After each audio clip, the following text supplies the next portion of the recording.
What's that, Holmes? Oh, you mean more coffee? You want me to pour you some also? Or would you like more bacon? No, Watson. I was not referring to the breakfast or the coffee. You will not, I'm sure, be offended in any way if I say that I find your acceptance of the ordinary always refreshing. I don't think I understand, Holmes. I'm not aware I've done anything unusual. I've barely spoken to you since I came to the table. Exactly. Yet you told me a great deal. You will always accept things on their face value. I happen to see quite a bit deeper than that. That's why I say you should do it. You should accept the invitation from your old school to contribute to their field bazaar. Now, am I not right?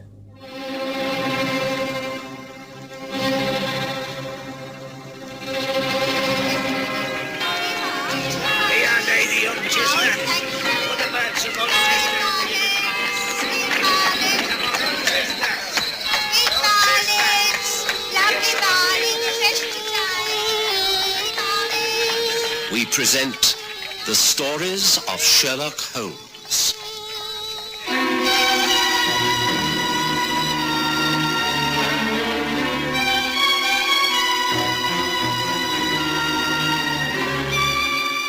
Tonight, The Field Bazaar.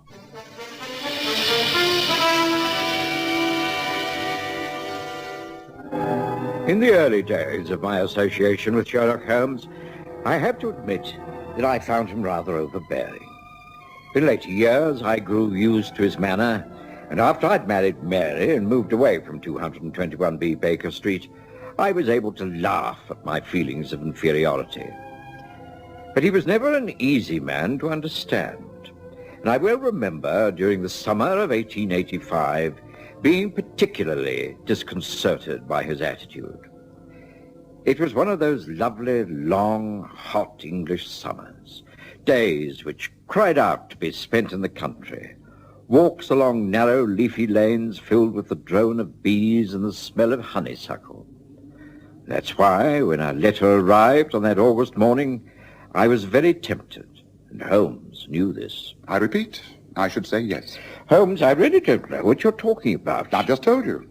You've been asked to help in the Oxley Field Bazaar, haven't you? Yes, that's correct, but I cannot for the life of me see how you know this.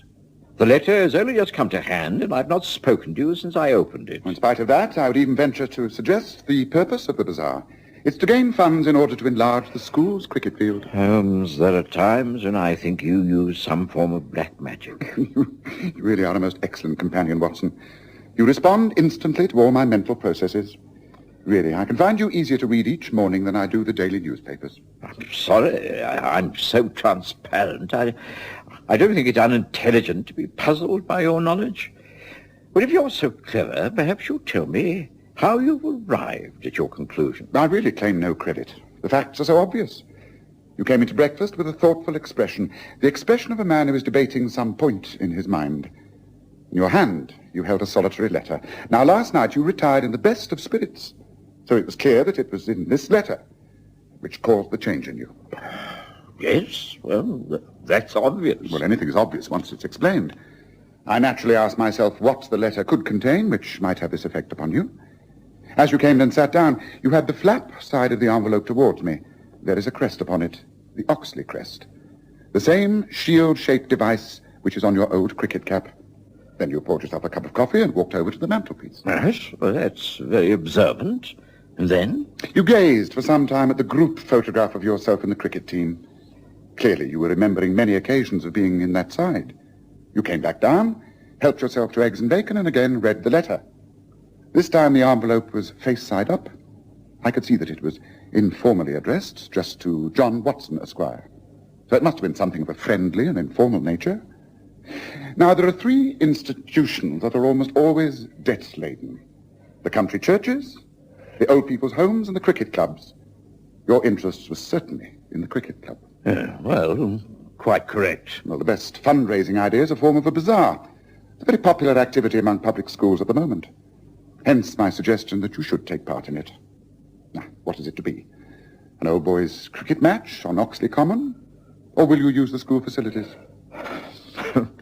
All right, Holmes, all right, you win. Your deductions are correct as usual. Splendid. Now tell me, are you accepting? Yes, I will. On one condition. Oh, what's that? That you accompany me. Our old boy's side may be a man or two short, and you're a good bat as well as a rather crafty slow bowler. What do you say, Holmes? The weather's ideal. We stay Friday and Saturday nights at the Boar's Head on Oxley Common, get back here on Sunday evening. Very welcome break in the country. Now, come on, do say yes. To my surprise, Sherlock Holmes agreed immediately. I wrote off to Oxley School, accepting the invitation and placing my name down for cricket. I also mentioned that Holmes, while not an old boy, was prepared to help out as extra man should he be needed. The weather continued to hold good, and Friday saw us down at Oxley in good time. I'd known the Boar's Head since I was a student, and I was happy to find that it still maintained its excellent standards. That evening, the bar was crowded with visitors, all with one subject in mind: the next day's cricket match. Oh, I say. It's Watson, isn't it? John Watson. That's right. By Jove, don't tell me, Rufus. Matthew Rufus. Why, I haven't seen you in over 20 years. Must be every bit of that. I take it you're down here for the match tomorrow. That's right. Thought I'd like to support the old school, you know. Oh, allow me to introduce you. This is Sherlock Holmes. How do? Colonel Matthew Rufus. How do you do? Have you studied the sides? A copy of the teams and batting order over there on the notice board. Yes, I did take a look at it earlier. It seemed very well balanced. Should be a good match. Hardly anyone I can remember on the list, though. Most fellows have simply sent in a contribution. Bad show. I think it's much more cooperative to turn up and do one's bit, eh? There are a couple of the old stalwarts there, of course. Thackeray and Monckton. I was all for putting them in the same side, but the committee thought it would unbalance the match. They're both fierce cricketers. Playing together, their side would win hands down. They always were rivals, even at college. It got worse as the years have gone by. There's some talk about Thackeray making a pass at other men's wives. No, not surprised. He always was a dog for the ladies. And Monckton's as jealous as blazes. Ungovernable temper. Well, let's hope it doesn't find its way onto the pitch. Oh, it could well do. Monckton is a bowler of tremendous speed, but not all that careful. He's inclined to aim at the batsman more than the wicket. Oh, dangerous. Thackeray, on the other hand, is known to go all out to win, regardless of what happens. Yes, well, what I recall, he's never been a popular man with the other side. Never takes a risk. Successful, but not really a sportsman. Plays to win. Doesn't care how it comes about. Yeah, that's right. Uses his pads too much. Never played an innings without 2 or 3 appeals for LBW. Rumour also has it that he'd often tried to square the umpires in his favour. Yeah, doesn't sound a very good sort. Well, neither of them are, in my opinion. The captains will just have to keep a tight rein, huh? Oh, that's your captain over there in the corner having a quiet pint. Charles Ellis, local chemist. Sound fellow. Take you across and introduce you, shall I? I met Ellis and a few other cricketers whom I didn't know. Holmes, never bored when there were interesting people around to study, puffed away at his meerschaum pipe and listened avidly to the local gossip. Time went by, and then Ellis and the Colonel were joined by James Monckton. Well, Monckton, ready for the game tomorrow? You're ready for anything, Colonel. Anything that your side and that lout Thackeray can dish up. Come on now, Monckton. That's not the spirit to approach the game with. It's a social occasion, not a private war. And that's all very well, it is. You're Thackeray's captain, and it's your job to see he plays cricket in the proper manner. For as long as I've known him, he's been utterly selfish out there in the pitch. He thinks only of himself, getting runs and blocking with his pads. It holds up the game and drags it out, just stone-walling until the spectators groan with boredom. I hope you give him some firm instructions not to apply those tactics tomorrow. Monckton, you know as well as I do that that's his style of play. But surely you can advise him to take a few chances. Go for some runs and give the crowd their money's worth. And as you say, it's a social occasion. Let's give him something to clap for. I'm sure he'll do his best. Well, if he plays his usual game, it won't be good enough. I tell you, now give him a run for his money. It's starts that pad play stuff, and I'll pack my leg field and have him on the hop. Now, look here, Monkton. That's no attitude. That's no attitude in which to approach the game. Now, this is cricket, not a blasted vendetta. No, and you've got to remember that Thackeray isn't as young as he was. You start bowling bouncers and aiming for his body, it could cause him an injury. Well, that's too bad. It's up to him. I heard all that, Monkton. Didn't know I was at the bar just behind you, did you? Huh? No, Thackeray. Well, I don't care if you heard or not. In fact, it's just as well. Perhaps now your captain will give you some well-founded advice. I don't need any advice, not from Ellis or anyone else. I'm going to play my usual game. Just because you've never got the better of me, on the field or off, is no reason why I should change. It's a pity you can't change a lot of things. Your behavior as a man is almost as bad as your cricket manners. Now, look here. If you really want to get personal, everyone knows you're not much of a man in lots of ways. Ask your wife. Why, you dirty lad! You think I got back or not?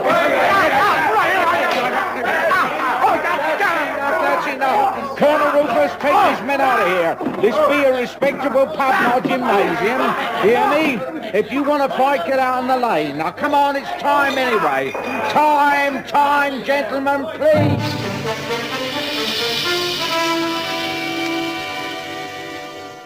Clear from that very first evening that the Saturday match on Oxley Common was not going to be the quiet, relaxed game of village cricket that we'd all expected.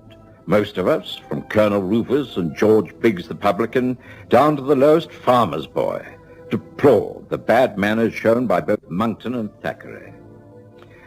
Outside the Boar's Head in the warm night air, the two men were made to apologize to Biggs and were persuaded to shake hands.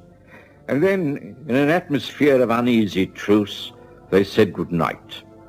Monkton went striding off down the main street, while Thackeray stood for a while arguing with Ellis, who was, no doubt, giving him a bit of a dressing down. The next morning saw the opening of the field bazaar by the vicar of Oxley. And after luncheon, our side won the toss, and Chelmsford and Howes went into bat. I noted that Monkton was not put on to bowl, and wondered if they were saving him for when Thackeray went to the crease, which seemed rather a dangerous plan. However, whether by accident or design, that's exactly what happened. Chelmsford was caught in the slips at a score of 15, and in went Thackeray. He played his usual tight game, scoring quite a few runs, but taking no chances, and using his pads whenever possible. Then, when the total was 29, the opposing captain put Monkton on from the duck pond end. A murmur went round the spectators. Rumours spread quickly in country villages, and Oxley was no exception. Everyone knew of a row the night before. Gad, those two are really at it. A bad show, eh, Holmes? Well, they're certainly not sinking their differences for the good of the game. Oh, dear. An appeal for LBW. Umpire has disallowed it there. Thackeray was very lucky there, if you ask me. Just the sort of thing to infuriate Monkton. Yeah, afraid so. You start bowling straight at him to teach him a lesson. Same old arguments. Just what we feared would happen, huh? Well, here he comes again. Long run, right up to the wicket.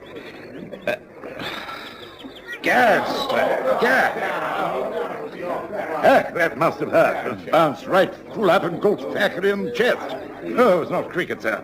Intent to harm, all right. Definitely not cricket. Thackeray seems doubled up, but I think he's all right. He's not leaving the field anyway. He's just rubbing his chest under the heart, hitching his pants up now and patting the crease. Monkton in again. A fast one. And this time, Thackeray has got his own back. Well outside the stumps. And he stepped out and put his left pad to it. Can't blame him. Oh, Monkton is furious, of course. Going back now to run again. Takes a long run, this man. All that faults, he needs it. But in he comes. But wait a minute. Thackeray's staggering. Something is happening out there. But Thackeray's slumping down. Great heavens, he's collapsed. He's fallen down on his face. Watson, that man is ill out there. Come on, get out to him. He's seriously ill. Come on, let's get out there while there's still time.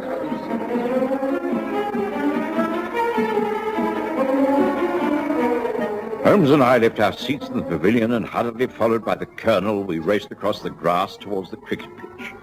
Game had stopped, of course, and a cluster of fielders gathered around the prostrate body of Thackeray. They made way for me automatically, and I knelt down beside him. One look was enough.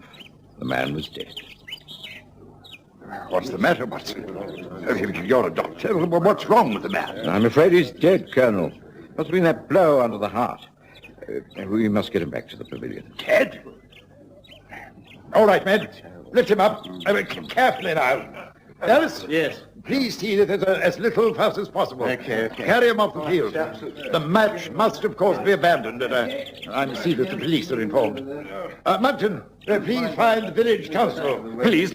What for? I mean, it must have been a heart attack. Why send for the police? Well, there must be an examination. Must make it official. I have no doubt about Watson's verdict, but things must be done in the correct manner. Give a hand there. Give a hand and keep the people back, for heaven's sake. Come along. Let's get some order into things. Come on. Thackeray's body was carried to the pavilion, and there a meeting extraordinary was held by the colonel. There was no panic. People were very concerned, but sympathetic and considerate. Sam Wiley, the local constable, was dispatched on his bicycle into Oxley for a carriage ambulance from the hospital. And shortly after that, Inspector Winters arrived. Well, there was really nothing much anyone could do. It was just a regrettable accident. At least, so we all thought at that time. I looked around the pavilion and found Sherlock Holmes carefully removing the dead man's pads. Holmes, what a tragic accident. That's what it appears to be, doesn't it? But as I'm always saying to you, Watson, you will take things at their face value. Oh, now, careful with these pads. I imagine the inspector will be in here at any moment. Things must be left to him, of course, but if he needs my help, then I will willingly give it. I think that for the time being, it would be better not to interfere. Holmes, you can't mean that this was not an accident. Of course it wasn't. I see what you mean. Monckton's intention to harm Thackeray at all costs. Yes, it's a very tricky situation. Right, Here they come now. Colonel, Monckton, and the inspector. Yes, well, we carried him in here, of course. Encouraged all the spectators to get back to the field bazaar. There's no sense in allowing this tragedy to ruin the whole of the charity. I understand, Colonel. I agree. But after the body is taken away, I'm afraid I shall have to go into things in rather more detail. For instance, Monckton, I shall have to ask you to come with me to the police station. Whatever for? Well, there will be an inquest. It's purely another formality, of course. I have no doubt it was heart failure. But heart failure caused by what? Everyone knows it was a blow to the heart by a cricket ball traveling at terrific speed. Now, wait a minute. I didn't kill Thackeray. I mean, it was an accident. I didn't deliberately kill him. Manslaughter is a very loose term, Monckton. There's a great deal of difference between manslaughter and murder. Manslaughter involves unplanned conditions and the like, accidents through negligence. But you are intent on causing bodily harm. There are dozens of witnesses prepared to testify to that. But that's ridiculous. An unlucky blow. Like a man who killed someone in a fight? Exactly. Sorry, the matter will have to be taken up. It simply can't be glossed over. Do you not agree, Colonel? It's not for me to say. You're the law, but, I'd seek advice from a solicitor as soon as you can, Monckton. Sound advice, Colonel. Come, man, you haven't been charged with anything yet. Let's get the body out of here. The carriage is waiting. Bring him out this way. There, go. That's it. Get the doors open, Peter. Well, Holmes, aren't you coming? No, and neither are you. We are both staying here. But, Holmes, what do we do here? Very simple, Watson. Catch the murderer. Murderer? Quite. Thackeray didn't die of a heart attack. He was poisoned. What? Holmes, you can't be serious. My dear Watson, have I ever joked about sudden death? You are a medical man, but you were just as taken in by the circumstances as anyone else. I examined the dead man and thought it looked more like poison than a heart attack, and I was right. Look, careful now. Study the dead man's pads. Here, let me show you. Now, you see, these pads are stiffened with cane struts, but here is another twisted thorn. That splinter of wood is impregnated with a deadly poison. The man died not directly after a blow under the heart, but immediately after a blow on the left knee. He stepped out, used his pad. The splinter tore into the flesh of his knee, and that's how he died. Then if what you say is correct, whoever organized this dreadful crime must have known that Thackeray would be hit on the pads. The whole of Oxley knows that. Thackeray was bound sooner or later to risk putting a pad out to a fast ball in sheer defiance of Monkton's tactics. The fact that he received a blow the ball before was simply coincidence, and one which worked very nicely as far as the murderer was concerned. But Holmes? And who could have done this terrible thing? That's what we have to discover, isn't it? Look, the hue and cry has died down a little now. We shall have to be patient, I'm afraid. This pavilion is used not only as a dressing room for cricketers, but for storage as well. The cement roller, the gardener's equipment, everything used to keep the common clean and tidy. There are plenty of places where we can conceal ourselves. Somehow I don't think we shall have long to wait. Yes, here, behind here. Yes, that's it. Now, Thackeray's pads are clearly displayed there on the bench. Wait. Quickly, Watson, quickly. I think we're about to have a visitor. Shh, wait. Look there. The open doorway. Wait until he picks it up. Now, Watson, hold him. Hold him! What the devil? How dare you? What do you think you're doing? All right. Call the colonel and the constable. It's all over, Ellis. As a cricket captain, you may be quite good, but as a killer, you're caught out, in every sense of the word. Ellis was taken away by Constable and Colonel Rufus. Under interrogation, he broke down and confessed everything. It was a diabolically clever plan that he had conceived and almost carried out. It was left to Holmes to fill in the details, as usual. You may have noticed when we first arrived down here that I was unusually quiet at the bar. I was listening to the local gossip. It wasn't all about Thackeray and Monkton and their cricketing rivalry. There was a deal of talk about Thackeray's amours with the local ladies. Everyone thought he was after Monkton's wife, but quite a few locals knew that it was Ellis's wife with whom he was carrying on an affair quite openly. Ellis, being the local chemist, had no difficulty in obtaining the Brazil curare poison. It fades from the bloodstream in a matter of hours and so would remain undetected. Oh, yes, it was very clever. But thanks to you being on the spot, Watson, he had no chance of examining the dead man and removing his pads straight away. I think we've made our contribution to justice and the field Bazaar, don't you?